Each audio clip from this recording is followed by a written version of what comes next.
In today's gospel, we have the story of Lazarus and the rich man. This rich man is sometimes called Dives because Dives in Latin means rich.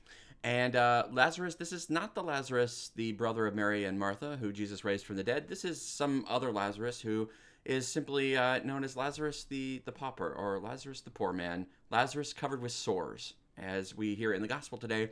He's a poor man that sits at the gate, and Lazarus is a rich man who passes him every day and ignores him. This is the famous example for what we call sins of omission. Not something that we've actively done wrong to hurt someone, but a good that we should have done but didn't. Hence an omission. Well, we get the sad story of the final judgment, as it were, of Dives, the rich man. He dies and is in hell, apparently, and he sees Lazarus, who is not in heaven yet because Jesus has not died, but he's at the bosom of Abraham, the place where the good from all history have gone. And there Lazarus is, well, he's happy. He's with Abraham, and Dives, the rich man, is, well, not happy. He's in hell.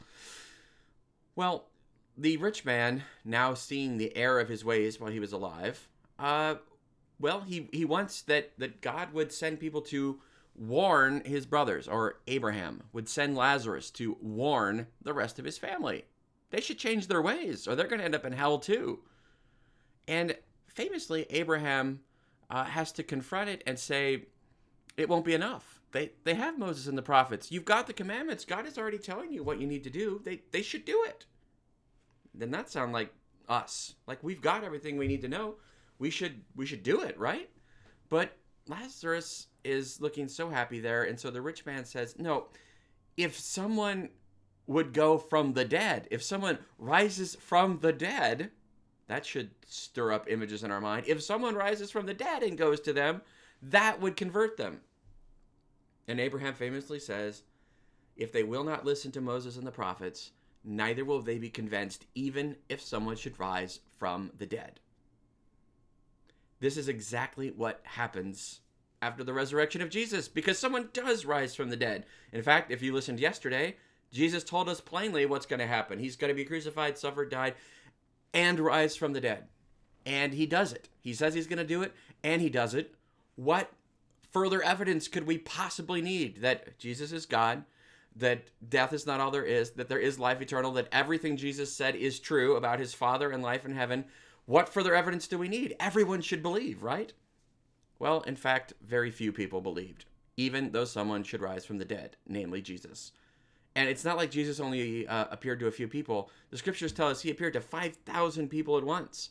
You would think that would be enough, that those people would tell people and it would convert everyone, and yet it doesn't happen. Most of the early Christians are put to death by people who refuse to believe, even though someone has risen from the dead. Why is this?